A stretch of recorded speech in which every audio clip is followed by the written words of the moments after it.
Bueno, nos metemos en la columna económica internacional, en este caso con el señor Javi. Internacional, digo, porque estás fuera del país, ¿no? Claro. Seguramente vas a hablar de algo de la economía argentina. Sí, en realidad vamos a hablar también del Día Internacional de las y los Trabajadores. Excelente. Y me parecía que Muy bien.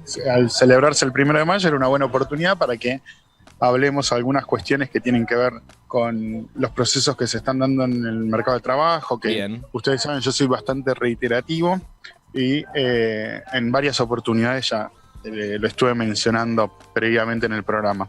Así que me parecía que era una buena oportunidad para volver con esto y traer algunas otras particularidades de las que por ahí no se habla tanto.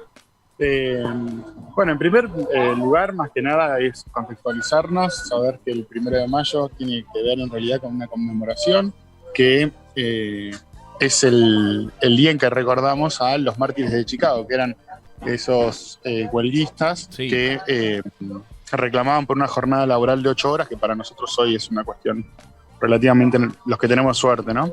Digo, una cuestión relativamente normal, pero que en su momento, bueno, implicó esta huelga que empezó el 1 de mayo y que el día 4 de mayo en realidad fue reprimida de manera importante. Claro. Y bueno, es por eso que se celebra el 1 de mayo el Día de los y las Trabajadores. Exactamente. A mí me gusta... Y bien en dicho, estos perdón, días trabajador, porque se decía mal dicho Día del Trabajo. Sí, Pero sí, el sí, trabajo sí. no es nada, o sea, es el Día del Trabajador. Exactamente, Claro. sí, hay un montón de cosas que se dicen alrededor de esto. A mí me parece que es un tema súper romántico el del trabajo, ¿no? No, esto del trabajo dignifica, esas frases recontra hechas. Sí, de perullo. que- Bueno, yo te quería contar, yo vivía en la calle Vaperón, que antes se llamaba Sí. Avenida del Trabajo, y mi papá siempre decía, ¿qué es la Avenida del Trabajo? Avenida del Trabajador, no del trabajo. Claro. Claro, entonces era Bueno, muy raro ese en- nombre. En Twitter estuvo dando vuelta en estos días uno que decía, bueno, si decís feliz día del trabajo, ya sé de qué vas a opinar las cosas que siguen, una cuestión al medio así. Exacto. Me parecía súper interesante. Bueno, más que nada, para no extenderme demasiado, es comentarles cuál es la realidad respecto de el mercado de trabajo en Argentina. Ustedes saben que en estos días nosotros asistimos a un aumento de las cifras de empleo, es decir, una caída del desempleo, en realidad vinculado con un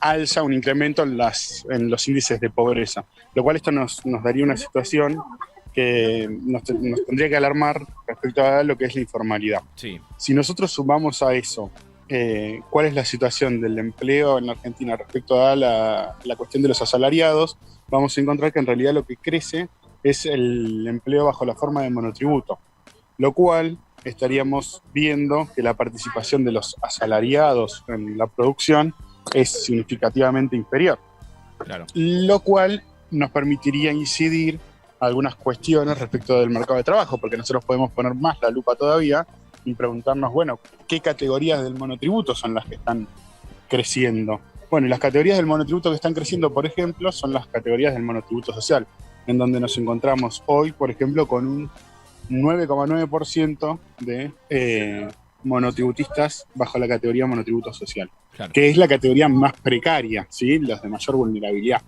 Pero que también tiene fácil acceso, ¿no? Digamos, uno quiere inscribirse al monotributo social y es como que tiene las posibilidades son fáciles de acceder al mismo, ¿no? Sí, eso es relativamente accesible, pero recordemos que la principal limitación para el monotributo social es el importe facturado, que es un importe que si nosotros hoy nos ponemos a pensar, ninguna familia puede vivir. Sí, En sí, tal Argentina. cual, exacto. Con ¿Cuál ese, es el con importe? ese- ¿Qué número es ese importe? Ay, es la pregunta mala leche. Bien, Flor. Algún ¿Viste? día tenía que caer No. Javi también, ¿viste? No tengo, en este momento no tengo la escala, sinceramente. Está bien. No, para no la tengo próxima. a mano. Claro. Bueno, y además es importante que nosotros digamos esto. Durante la pandemia ustedes saben que supuestamente no se podía despedir trabajadores. Ahora, Ujú. Claro. lo que se ve en la estadística es que el aumento del desempleo creció, llegó al 13%, ¿sí? Y ahora bajó al 7% y se estabilizó en el post-pandemia. Este empleo en realidad está súper propulsado, si se quiere, esta incidencia en los números del empleo por la cuestión del empleo público. Si nosotros miramos cuál es la situación del empleo privado y el empleo público entre el 2020 y el 2022, nos vamos a encontrar que si bien el empleo privado creció un 7%, el empleo público creció un poquito más de 3%, lo cual es significativo si nosotros nos ponemos a pensar cuál es la estructura, ¿sí?, del mercado de trabajo en Argentina y cuáles van a ser los desafíos respecto a la situación del empleo, la situación de la producción y bueno, cómo poder revertir la crisis en la que nos encontramos inmersos, ¿sí? No significa que el empleo público sea improductivo, pero bien sabemos que el empleo privado suele ser un poco más efectivo en términos de poder mejorar la cuestión de la producción.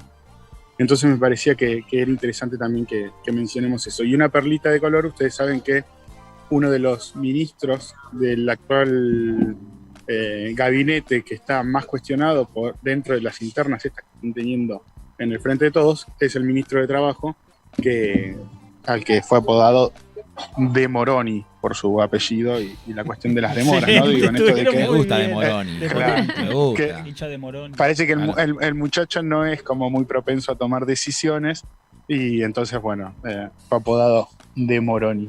Me pareció una perlita simpática. Viene el muchacho que está tosiendo atrás. Me gusta. Perdón, Javier. Se la pero atragantó, me concentró más. se la atragantó un falafel. Claro. No, se ahogó con el chiste de Moroni. Claro. Me causó Deben gracia y estar se ahogó. entendiendo Claro, todo. y sí. Claro. No, olvídate. Bien, después me parecía importante que hagamos, yo punteé 5 cositas de las que quería hablar. Sí. Una cuestión es esta que hablamos recién. La segunda es un tema que en Argentina no se habla demasiado y que a mí me parece que debería, por lo menos, no sé, tocar una fibra sensible de cada uno de nosotros, cada una de nosotros, que es el tema del trabajo infantil, ¿sí? Según la Organización Internacional del Trabajo, en Argentina, 1 de cada 10 niños entre los 5 y los 15 años trabaja. ¿Cómo entre los 5? Y sí, Bueno, si te claro, pones a desde los pensar, 5 y hasta los 15, 1 de cada 10. Es terrible. es un Pero montón. además, Es un montón. es un montón. Pero además, cuando evaluamos la cifra entre Sí. los 16 y los 17 años, son 3 de cada 10. Lo cual implicaría que, en total, 1 de cada 2 chicos o jóvenes en Argentina se encuentra en una situación de empleo. Me quiero Obviamente es imaginar, una Javi, que eso situación de se agranda, digo, cuando te alejas de la gran capital, digamos, cuando te vas de... Es buenísima la intervención, Pato, porque en ese sentido lo que se comprueba es que son familias súper vulnerables, es decir, que donde se trabaja, obviamente, lo que nosotros pensaríamos se termina comprobando, que es que son familias en contextos de vulnerabilidad, y se comprueba también que la mayoría de los hogares en donde existen niños o niñas trabajando son hogares con alto nivel de endeudamiento. Sumado a eso, si nos ponemos a pensar en el tipo de trabajo que se realiza, son trabajos vinculados a las tareas de cuidado, ¿sí?, que muchas veces son las tareas que para muchos de estos sectores no pueden llevar adelante las mujeres, que tienen que salir a la esfera de lo público para poder hacerse cargo de sostener, si se quiere, como decimos nosotros, sostener la olla, ¿sí?, de bancar la olla, o tareas vinculadas a las actividades primarias, ¿sí?, es decir, actividades del sector agropecuario. Claro. Estaba Me tratando parecía de buscar. Hace Mm. poco vi en Instagram, no me acuerdo de dónde era la publicación, pero mostraba, no sé, un nene de 5 años que había aprendido el oficio de alambrar y alambraba mejor que su abuelo. Y la publicación decía, ¿cómo podemos, de alguna forma, cómo endulzan y encubren lo que es explotación infantil los diarios hegemónicos, ¿no? Sí. La verdad que yo por eso dije, todo lo que tiene que ver con el mundo del trabajo es una romantización permanente. Y a mí me parece que en el caso de lo que es trabajo infantil, nosotros tenemos que tomarnos 3 minutos de nuestro programa Sí. para poder decir que, o sea, obviamente un no que es un irrenunciable, es decir, bajo ningún aspecto, ni romántico ni no romántico, ni por necesidad ni sin necesidad.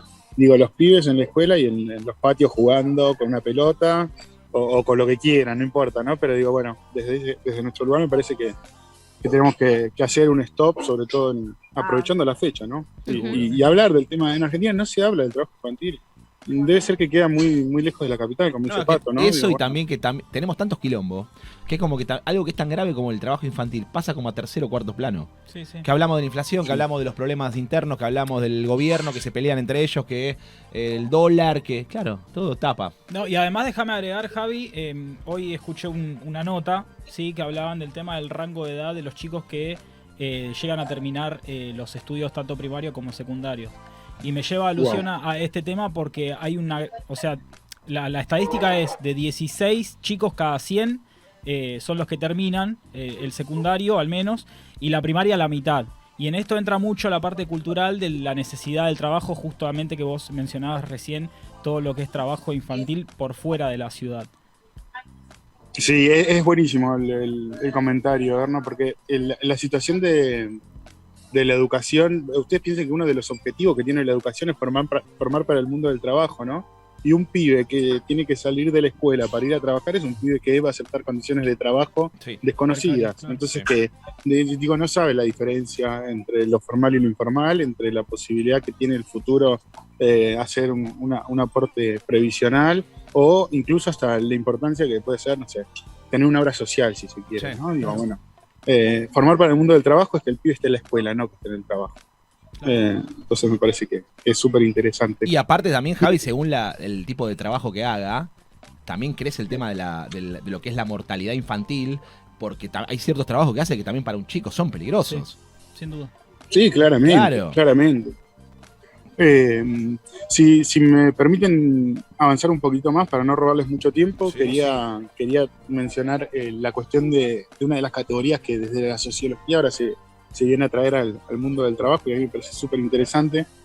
No sé si alguna vez escucharon, sobre todo de algunos un poco más utópicos, esto de que del capitalismo salimos con un nuevo sistema o con una cuestión que se sale por afuera, ¿no? Y algo de lo que estamos viendo en el mundo del trabajo es que del capitalismo se sale con más capitalismo. Y una de las categorías que les decía es el tema de la uberización del trabajo. Uberización por lo que implica la plataforma Uber, digo, como nombres, ¿no? Sí. Que se le da en realidad más allá de que sea un Uber o un Globo o un Rappi o un Cabify o un Pedido Ya, no importa la aplicación de la que estemos hablando, en realidad vamos a estar hablando en un tipo de condición del trabajo que es, por supuesto, de mayor informalidad y muchísimo más precarizado que incluso un trabajo autónomo o un empleo, no sé, en categoría monotributo. ¿Qué es lo que tiene mayor precario? Bueno, que en realidad lo que esconde es que en este afán del capitalismo voraz, ahora el capital viene a ser la aplicación, es decir, es el lugar de encuentro que tienen los consumidores, quienes pedimos un Uber, un Cabify por pedido ya, y el trabajador, que es en realidad el que pone su fuerza de trabajo, como lo venía haciendo hasta ahora, pero que además en este caso tiene que poner su capital. Claro. Es decir, el riesgo del capital lo pone el trabajador, que, no sé, tiene que poner su auto para conducir el Uber. ¿Y bajo qué forma entonces lleva adelante esta tarea? Bueno, bajo una forma precarizada, Claro. que es: yo facturo para una aplicación que en realidad lo único que me brinda es esta posibilidad de contactar con mi cliente, pero todo lo demás es un esfuerzo del trabajador.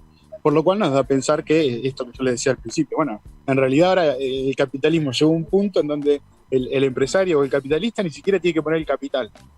Simplemente pone ese espacio, ¿sí? Ese espacio de encuentro que vendría a ser Virtual. Vamos a ponerle. No, Claro, virtual, y además, que es mercado y que ese es su riesgo. claro, además lo más triste de todo, Javi, es que pasa a un segundo plano este análisis profundo que haces para una persona que tiene que trabajar siendo chofer de Uber, por ejemplo, porque necesita la plata, básicamente, ¿no? Pero Y queda claro, todo de lado, sí, queda por todo supuesto. fuera. O sea, el tema de la necesidad, cuando estamos hablando del trabajo, obviamente es súper amplio y súper rico de poder analizarlo desde ya que o sea, en ningún momento se pretende juzgar a quien tiene que acceder a esa forma de trabajo porque es su forma de subsistencia, porque tiene que bancar la olla. Claro.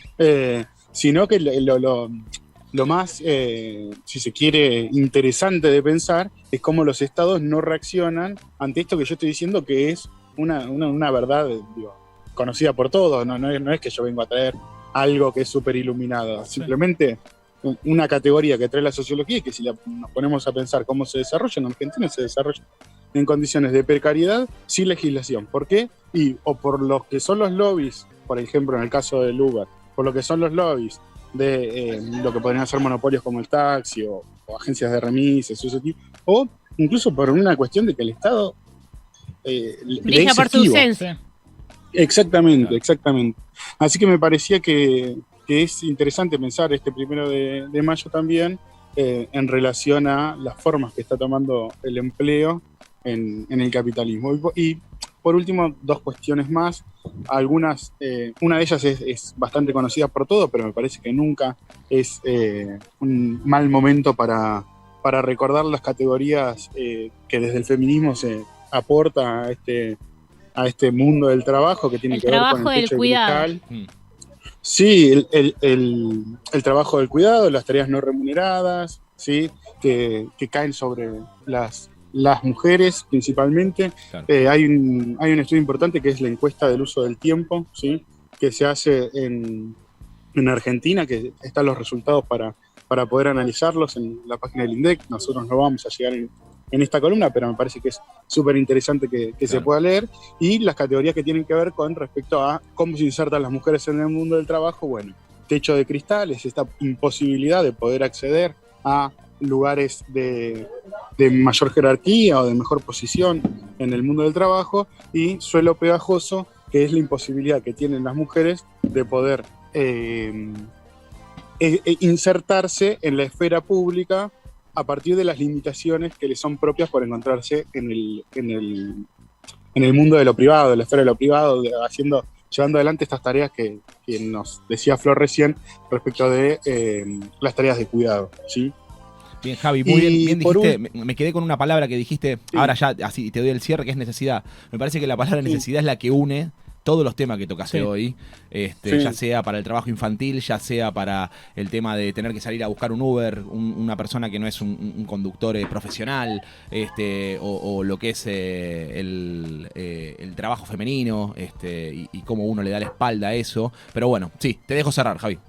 No, por último mencionar, ya que es buenísimo, porque en realidad tiene que ver con esto de la necesidad, digo, bueno, ¿qué es lo que le espera a uno, a une, luego del mundo del trabajo, ¿no? Y entonces poder pensar en este 1 de mayo también en la cuestión de los jubilados, ¿sí? Y las jubiladas, me parece que es súper interesante, porque es un sector postergado vamos a decirlo, por lo que es la política pública. Si bien todo el tiempo se está hablando de la cuestión de los jubilados, siempre es para tratar de recuperar aquello que pierden, pero nunca es para poder pensar una mejor posición, ¿no? de ese sector de la población. Entonces me parece que es súper interesante, más allá de la cuestión de los aportes o no, si son jubilaciones debidas del trabajo o debidas de trabajo no remuneradas, ahora que tenemos la gracia y la suerte de contar con jubilaciones para quienes no hayan realizado aportes.